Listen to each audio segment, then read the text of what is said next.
Isang sikat na flip-top rapper ang inaresto sa bypass operation sa Makati City. Siya si Marlon Peroramas o mas kilala bilang si Looney. Members of Makati's Drug Enforcement Unit have arrested the rapper Looney. Nakuha na sila ng ilang pakete ng droga. Miyerkules ng nakalang linggo nang maaresto si Looney at 4 na iba pa matapos makumpiskahan ng kush or high-grade marijuana. Bagamat makulay ang mga babalat, alam mong mahusay ang pagkakalahad. Mga tunay na ganap, isinulat ng parap. Kaya wag ka nang magulat kung magtutugma lahat, sapagkat ito'y galing sa memorya. Isang napaka-importanting na istorya. Ito ang aking personal na testimonya, pangontra sa mga ignorante na teorya. Ito ay tunay na buhay, wala akong dahilan para magsinungaling at mga detalye palitan. Ito ang kwento kung paano kami tinaniman ng marijuana ng mga parak na mukhang Taliban.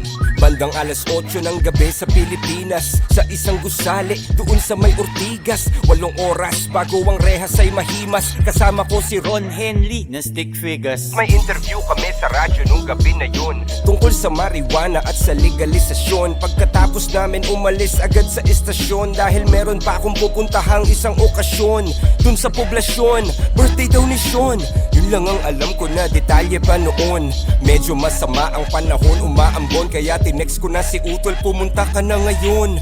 Humiwalay na si Ron, sumakay ng taxi, Dahil bukas may recording pa kami ni Clamsy. Utol kong si Idol, sinundo ako sa lobby gamit ang aking Subaru na tunog Ferrari. Saan tayo pupunta? Private daw na party. Yung reception ay isang hotel dun sa Makati. Bata na may cancer, kumontak kanyang mami. Idol ako ng anak at rap ang kanyang hobby. Pangalan daw ay Sean, walang paki sa money, kasi handang magbayad kahit magkano si daddy. Lumambot ang aking puso nung una ko narinig. Naawa ako kay Sean, mga luha ng ilid, nung nalaman kong lagay na daw ng bata tagilid. Di nyo kailangan magbayad, pupunta ko sa event. Rekta sa Makati kahit traffic ay kainip.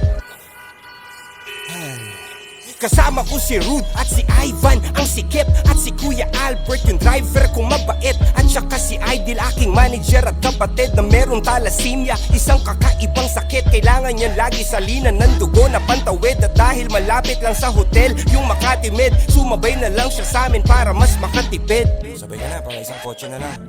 Yung katabi ko sa backseat, si Rude Boy at si Ivan. Documentation, security at hype man. Balay siksikan kami sa aking chikot. Wag malikot! Tatlo kaming mga lalaki sa likod. Pagdating sa Makati, sakto lang yung timing. Nag-text na rin yung mami at nagsabing nag-start na daw yung party. Sa basement daw yung parking. Salamat sa pagpunta, pasok lang kayo darling.